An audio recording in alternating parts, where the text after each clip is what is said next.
Good morning class. आज हम लोग law of conservation of momentum निकालेंगे। किससे? न्यूटन के थर्ड लॉ की सहायता से। अभी तक हम फर्स्ट, सेकंड और थर्ड लॉ को अच्छे से समझ चुके हैं और इनका मैथमेटिक एक्सप्रेशन भी देख चुके हैं। आज हम लोग law of conservation of momentum का पहले मतलब समझेंगे और फिर उसे न्यूटन के थर्ड लॉ से डिराइव करेंगे। देखिए, मोमेंटम का मतलब होता है जब कोई ऑब्जेक्ट है, मान लीजिए कोई ऑब्जेक्ट है जिसका मास है m1, ये नाम की एक बॉल है जो ऑलरेडी u1 वेलोसिटी से मूव कर रही है। ठीक है, ये ऑब्जेक्ट m2 है जिसका मास m2 है, ऑब्जेक्ट भी है और ये भी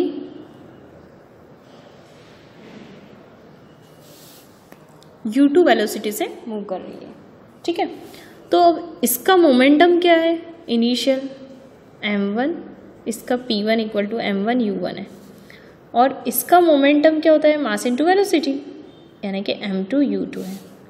तो जब हमने इन दोनों की वेलोसिटी अलग अलग थी, यानी कि मान लीजिए अगर u1 की ज़्यादा है किससे? u2 से, तो u1 ऑलवेज थोड़ा सा डिस्टेंस कवर करके इससे टकराएगी, कोलाइड होगी, दोनों में कोलिजन होगा। तो before collision the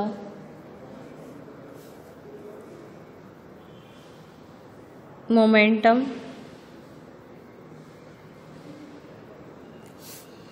of bodies, दोनों का सम कितना होगा मोमेंटम का? m1 u1 plus m2 u2। ठीक है, यहाँ आप हेडिंग डाल दीजिए लॉ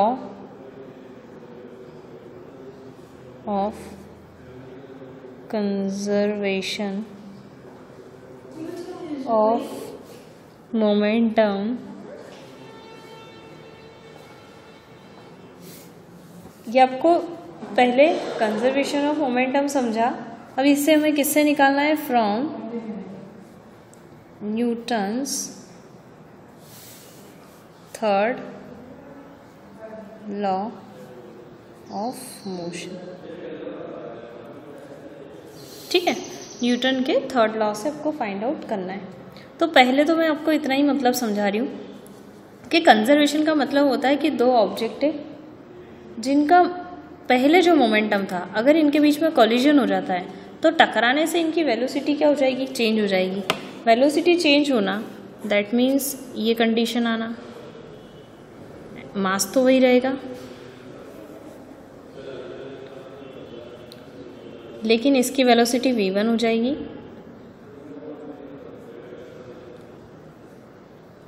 और इसकी v2 हो जाएगी। ठीक है, तो टकराने के बाद इनका मोमेंटम कितना रहेगा? m1 v1 plus m2 v2। तो कंजर्वेशन का मतलब होता है कि इसमें से कोई हानि नहीं होना।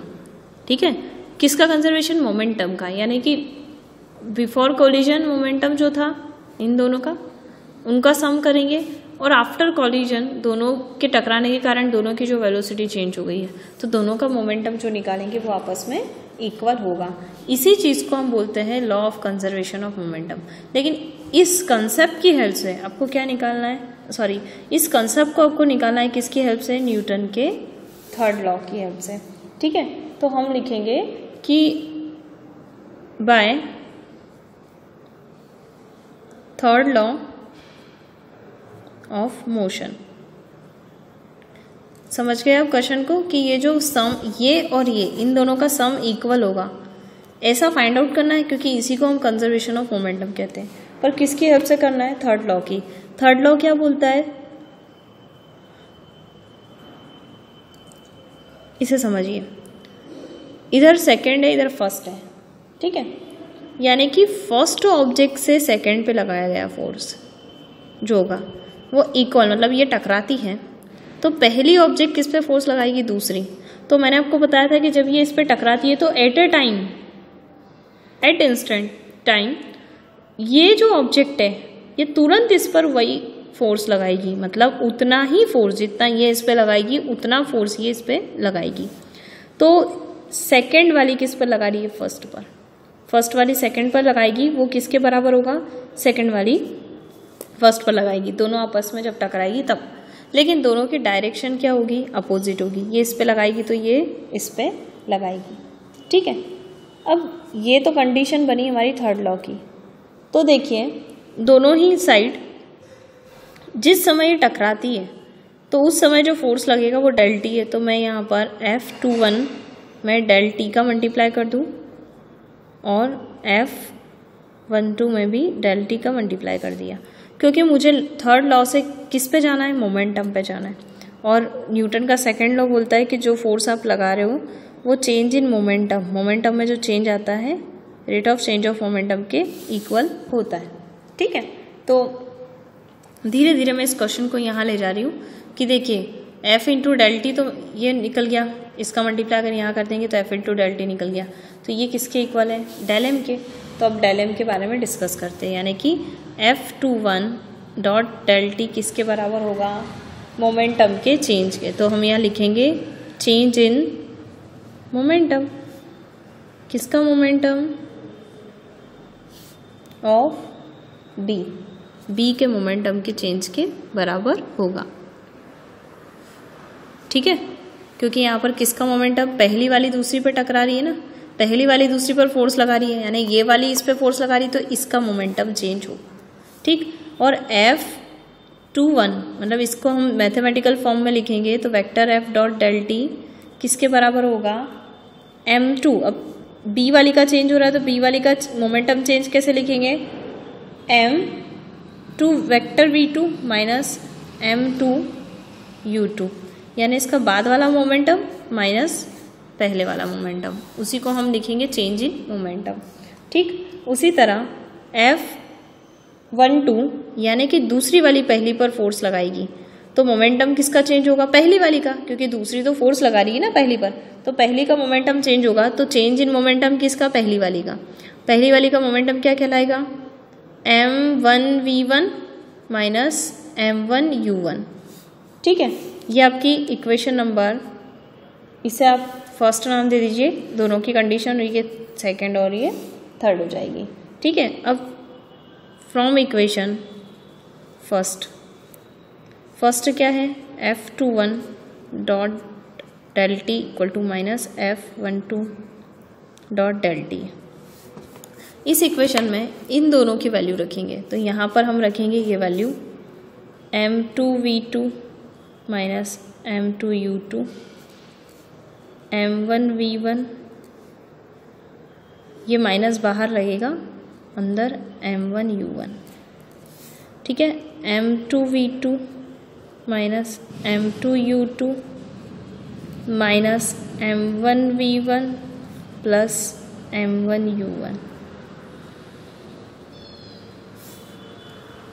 ठीक है, तो अब हमें ये माइनस का टर्म इधर लेकर आते हैं, तो M1V1 और ये प्लस का है तो M2V2। अब यहाँ पर ये टर्म प्लस का है तो M1U1 और ये माइनस का टर्म यहाँ पर आकर M1U2।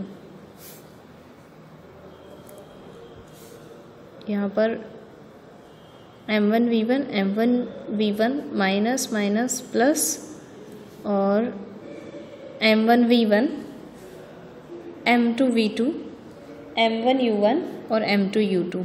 ठीक है, ये स्टेटमेंट हमें क्या समझाता है कि टकराने से पहले और टकराने के बाद, पहले वाली कंडीशन ये वाली है, इसमें दोनों ही ऑब्जेक्ट है M1 M2, इन दोनों का जो मोमेंटम है, ठीक है, ऑब्जेक्ट का और बाद का मोमेंटम है, दोनों इक्वल होगा। ये केवल एक ही बॉल के लिए भी हमने निकाला है।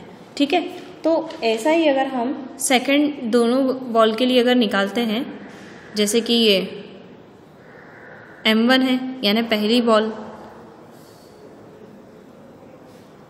और ये M2U2, यहाँ पर M2 कर लीजिए। हाँ, अब देखिए पहली बॉल के दोनों के टकराने के पहले के मोमेंटम और दूसरी बॉल के दोनों के टकराने के बाद के मोमेंटम, ठीक है, इक्वल है। तो इसी को हम कहते हैं law of conservation of momentum. पर इसे हम किसकी हेल्प से लेकर आए?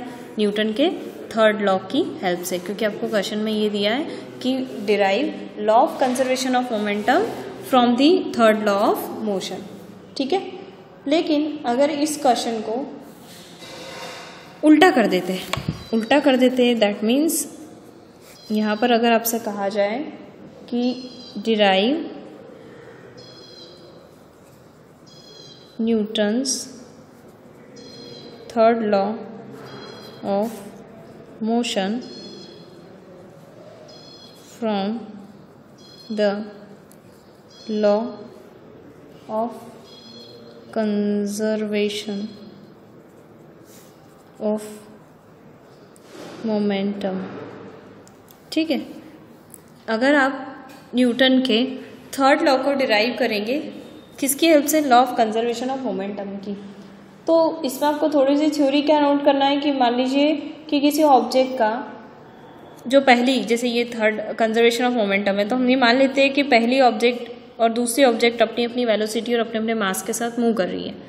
तो जब दोनों में कोलिजन होता है तो दोनों के बीच में मोमेंटम में चेंज आता है। तो मान लीजिए पहली वाली में जो चेंज आता है वो डेल P1 है, ठीक है, और दूसरी वाली में जो चेंज आता है वो डेल P2 है। अब कंजर्वेशन क्या बोलता है? Law of conservation of momentum. तो डायरेक्ट हम उसका यूटिलाइज करेंगे by law of conservation of momentum. क्या हो रहा है इसमें कि पहली वाली में जो चेंज आएगा प्लस दूसरी वाली में जो चेंज आएगा, दोनों का चेंज किसके बराबर होगा? 0 के। तो आपको दिख ही रहा है कि जब ये इधर सामने जाएगा तो दोनों के चेंज आपस में इक्वल होंगे। तो यहाँ पर दोनों का सम 0 होगा।